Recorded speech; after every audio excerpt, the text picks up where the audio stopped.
قالوا ربنا الله আল্লাহকে যারা রব মানবে সুম্মাস্তাকামু অতবার ওই কথার উপরে অটল থাকবে, অবিচল থাকবে, ইস্তেকামত থাকবে, তাতানাজ্জালু আলাইহিমুল মালাইকা, ওই ব্যক্তির মৃত্যুর সময় সরাসরি আল্লাহর রহমতের ফেরেশতা জান্নাত থেকে রুমাল নিয়ে পাঠায়া দিবে। সুবহানাল্লাহ। আল্লাহ তাকাফু, ওই ফেরেশতায়া ওই মৃত্যু পদযাত্রীকে বলবে আল্লাহ তাকাফু, হে দুনিয়ার মুসলমান, হে মুমিন, তুমি ভয় করো না। আল্লাহ তাকাফু ওয়ালা তাহজানু, তুমি চিন্তা করিও না, তোমার কোনো ভয় নাই, তোমার কোনো চিন্তা নাই, জাহান্নামে যাওয়ার কোনো টেনশন নাই, তোমার জান্নাত আল্লাহ নিজের কুদরতি হাত দিয়া সাজাইতেছে। সুবহানাল্লাহ। বাসরঘর যিনি সাজাইতে অভিজ্ঞ তাকেই কিন্তু সাজাইতে দেয়, ঠিক কিনা বলেন? আর যিনি ফুল টুল ঠিক মতো বাসরঘরে লাগাইতে পারে না, তারে যদি দায়িত্ব দেয় তাহলে বাসরঘরের সৌন্দর্য বাড়বে না কমবে? আল্লাহ বলছেন ইমানদারের জান্নাত সরাসরি কে সাজায়? আল্লাহ। আল্লাহ সাজাইতেছে, আল্লাহ ইমানদারের জান্নাত সাজাইতেছে।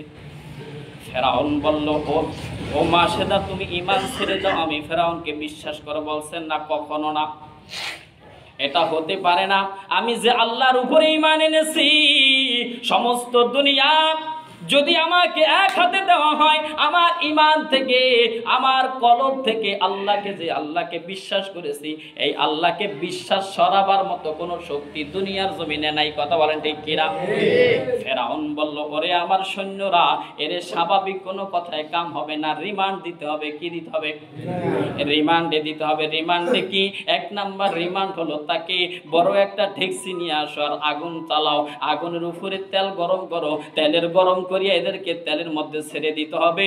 যখন তেলের মধ্যে, যখন তেল গরম করব আর যখন ভয় দেখাবো তোমাদেরকে, যদি তোমরা যদি ঈমান না ছাড়ো, ওই আল্লাহকে যদি না ছাড়ো, গরম তেলের মধ্যে দিয়া দিব, এই ভয়তে তারা ঈমান ছেড়ে দিবে। ফেরাউনের সৈন্যরা আগুনের উপরে বড় বড় তেলের গাবলা দিয়া, তেলের লাই দিয়া যখন তেল গরম করলো, তেল যখন টকবক করিয়া ফোটা আরম্ভ করলো, ফেরাউন দাসীরে ডাক দিল, মাসেদা, এখন সিদ্ধান্ত নেওয়ার সময় হয়ে গেছে, এখন বলো তুমি ঈমান রাখবা নাকি ছাড়বা?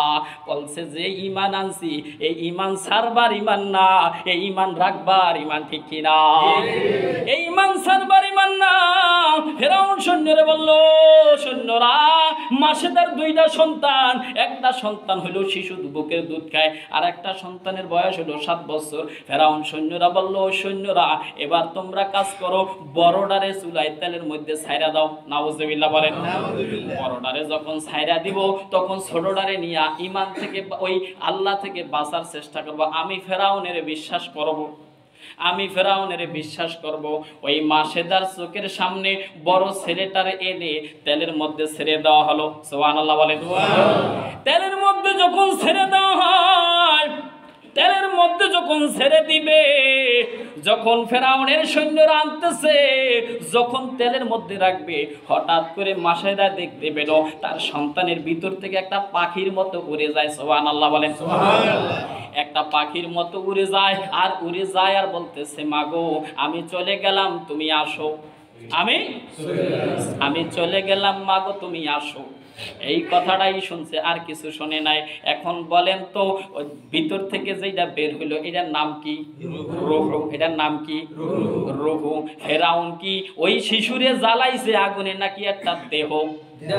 একটা দেহ। এটার মধ্যে কোনো ঈমানও নাই, দুঃখ পাওয়ার মতো এটার কিছু নাই। কথা বলেন ঠিক কিনা?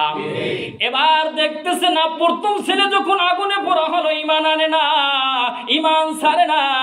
ঈমান না ছাড়ার ফলে ফেরাউন দেখতে পেল এর সঠিক ঈমান, কঠিন ঈমানদার এমন মানুষ তো খুব কম আছে। এবার বলা হলো, তার কোলের থেকে শিশু বাচ্চাটাকে টান দিয়ে নেওয়া হলো। এবার বলল, মাসেরা, যদি তুমি ঈমান না ছাড়ো, তোমার শিশু, এই দুগ্ধ পশু শিশুকে আগুনের মধ্যে, তেলের মধ্যে ফেলা হবে। বলে ফেলো, কিন্তু তারপরও আমি ঈমান ছাড়বো না। ক্বালু রাব্বুনাল্লাহ সুম্মাস্তাকামু, যারা বলে আমরা ঈমানদার, তারা সব সময় ভরসা রাখে কার উপরে? আল্লাহর উপরে ভরসা রাখে। দুনিয়ার এই সমস্ত সাজা, এই সমস্ত শাস্তি, রিমান্ড, এগুনা মুমিন কখনো পরোয়া করে না। ঠিক কিনা বলেন? যখন শিশু বাচ্চাকে তেলের মধ্যে ফেরাউন দিয়ে দিল। যখন দিবে তখনও দেখলো একটা পাখির মতো উড়ে যায়। এবার বলল, মা সব্র, মাগো তুমি সবর করো, আমার ব্যথায় তুমি ব্যথিত হইও না। আমার বড় ভাই চলে গেছে যেই পথে, আমিও এখন যাইতেছি সে পথে, মাগো তুমি ধৈর্য ধরো, কিছুক্ষণ পরে তোমাকে, ভাইয়াকে আর আমাকে এই ফেরাউন একই জায়গায় মিলিত করার সুযোগ দিয়ে দিবে, ঠিক কিনা? যখন ছোট বাচ্চাকে যখন বলা তেলের মধ্যে দেওয়া হলো, বাকি আছে কয়জন? একজন যখন বাকি আছে, এইবার বলে ফেরাউন বলে, মাসেদারে এইবার ঈমান ছেড়ে দাও, বাকি আছো তুমি। বলছে না, আমার দুইটা সন্তান, আমি দুইটা সন্তানের মায়া করি নাই যে ঈমানের জন্য। কিসের জন্য? ঈমান রাখার জন্য সন্তানের মায়া করি নাই, ঈমানকে অটল এবং অটুট রেখেছি। যেই দুইটা সন্তান হারালাম, আর এখন নিজের বাঁচার জন্য, ঈমানের জন্য, নিজের বাঁচার জন্য ঈমান হারাবো, হতে পারে না। ঈমানকে আমি রেখে দিলাম, ঈমান থেকে আমি কখনো বিচ্যুত হব না। ক্বালু রাব্বুনাল্লাহ, যারা বলছে আল্লাহ আমার রব, সুম্মাস্তাকামু, তারা ওই রবের উপরে অটল অবিচল থাকে। কথা বলেন ঠিক কিনা? অটল এবং অবিচল থাকে। মাসেদাকে যখন তেলের মধ্যে দেওয়া হলো, তখন মাসেদাও তেলের মধ্যে দেওয়ার আগে তার রূহকে আল্লাহ তাআলা জিবরাইলের মাধ্যমে নিয়ে গেলেন। কথা বলেন ঠিক কিনা? আল্লাহ তাআলা তিনটা রূহকে যখন নিয়ে গেলেন, জান্নাতে দিলেন।